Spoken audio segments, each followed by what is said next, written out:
Hello friends, welcome to रेंटूरा classes where your success is guaranteed. तो आइए आज हम लोग पढ़ेंगे कि यूरोपियंस भारत क्यों आए, क्या इंटेंशन था। तो शुरू करते हैं पहले अपनी क्लास। आइए एक रफ आइडिया समझ लेते हैं कि पहले कि क्या था यूरोपियंस भारत क्यों आए। देखिएगा, मॉडर्न हिस्ट्री को मॉडर्न हिस्ट्री दो वजहों से कहा जाता है। पहला, decline of the Mughals. We all know that at a time there was a time when Mughals was ruling all over India, and ultimately India is known after their name. So the modern history began with the decline of Mughals, or you can say that the arrival of the Europeans, because they ultimately leads to the decline of Mughals. ठीक है, तो अराइवर of the Europeans. देखिएगा, कहीं ना कहीं हम लोग सभी लोग जानते हैं जो सेकंड फैक्टर था उसी ने लीड किया था फर्स्ट फैक्टर को, तो हम लोग मेजरली अराइवर ऑफ द यूरोपियंस को ही कह सकते हैं beginning of the modern history of India. देखिएगा, इस वीडियो में हम लोग ये सब चीज़ें जानेंगे क्यों क्यों क्यों ऐसा हुआ था कि यूरोपियंस को भारत ही आना था।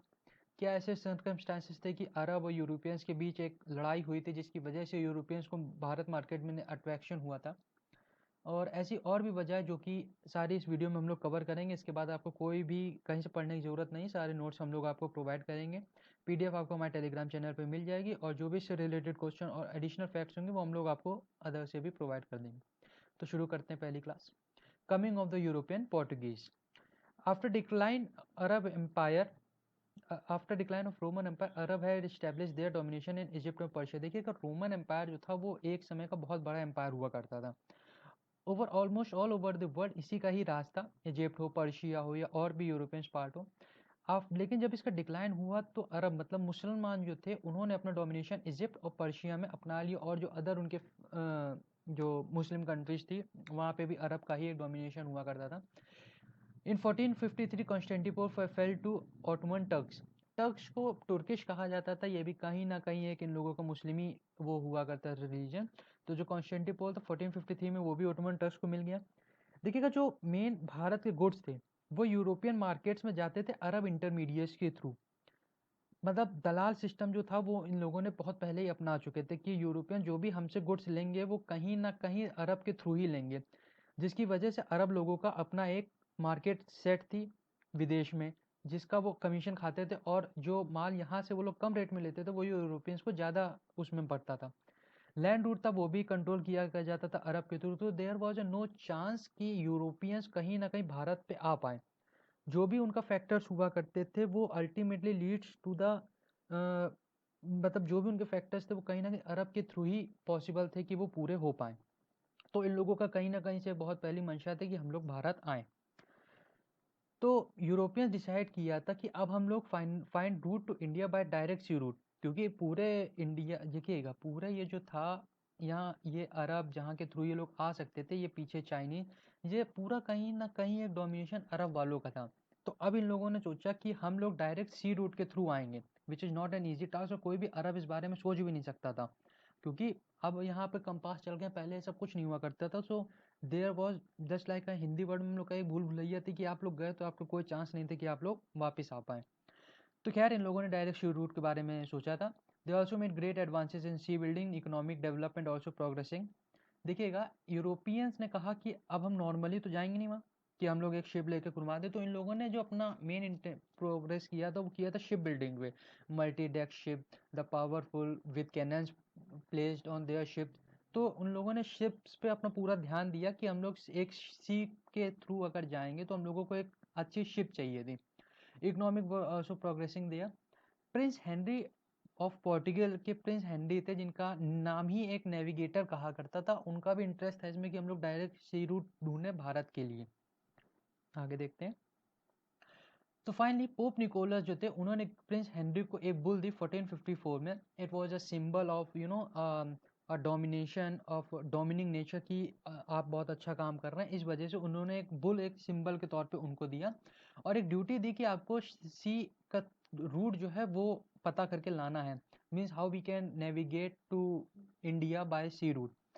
लेकिन unfortunately Prince Henry died before his dream came to. Prince Henry की मृत्यु हो गई जिससे पहले कि इस सपने को साकार कर पाते। आगे देखते हैं। देखिएगा टीटी ऑफ टॉर्डेसिलिस जो था वो 1497 में स्पेन और पोर्टुगल ने साइन की गई थी। ये ट्रीटी कई मायने में से कहीं ना कहीं पोर्टुगीज को एक फ़ायदा दिया था। देखिए इस ट्रीटी में हुआ क्या था, एक सी ऑफ डिमार्केशन लाइन खींच दी गई थी in between of Cape Verde island which is found somewhere here in the map, some somehow here. अब यहाँ पे होगा वो अभी हम लोग आगे देखेंगे। यहाँ पे एक लाइन खींच दी गई थी स्पेन और पोर्टुगीज के थ्रू कि जिसपे इन लोगों ने ये समझौता किया था कि जो इसके वेस्ट का पार्ट है वो सब स्पेन के अंदर आएगा, और जो इसका ईस्ट का पार्ट है वो सब कुछ पोर्टुगीज के अंदर आएगा। तो इस ट्रीटी में ये हुआ था कि अब जो इसका वेस्ट पे सर्चिंग होगी वो सब स्पेन करेंगे, और जो इसके ईस्ट में होंगे वो कहीं ना कहीं पोर्टुगीज के हाथ में आ गया। अब दो चीज़ें हुआ करती थी यहाँ पे। पहली चीज़ तो कि Christian world between them by an imaginary line in the Atlantic west of कर, वो अभी बता दें केप कर्डे नहीं वर्डे आइसलैंड था, इसको सही कीजिए, Cape Verde island under this Portuguese claim east of the line while Spain in the west. तो ये लोग वेस्ट में अपना क्लेम करते थे और ये लोग ईस्ट में। तो कहीं ना कहीं स्वीडन पोर्टुगीज को ये फ़ायदा दिया कि इन लोगों को यहाँ ना जाके, क्योंकि अगर ये लोग यहाँ से जाते तो ये सी रूट इनको दूर पड़ता, तो ये लोग यहीं के थ्रू भारत आए थे। अफ्रीका में स्टे करके सीधे ये लोग भारत की एक छोटी सी जगह जिसका नाम था कैलिकट, यहाँ पे आए थे। आगे चलते हैं। देखिएगा 1487 में Portuguese navigator Bartolomeu Dias rounded Cape of Good Hope in Africa and think that he find sea root.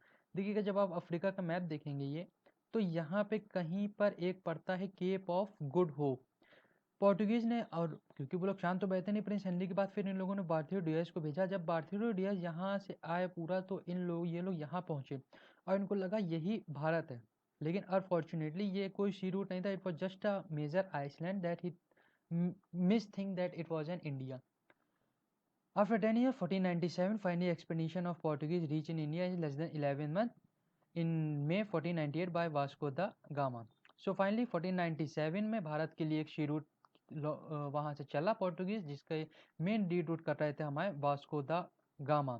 और हम लोग सब जानते हैं जो पहले यूरोपियंस थे जो भारत के कैलिकट रीजन में आए थे मई 1498 में, वो थे वास्को दा गामा। तो ये था मेजरली कि क्यों यूरोपियंस आए, कैसे आए, क्या वजह रही इन लोगों की आने की, by finding she by why he were interested in finding the sea route. So that's for end of video, thanks for watching, और इसकी आगे की जानकारी नेक्स्ट वीडियो में देखिएगा और जुड़े रहिएगा। थैंक्स फॉर एंटीरा क्लासेस।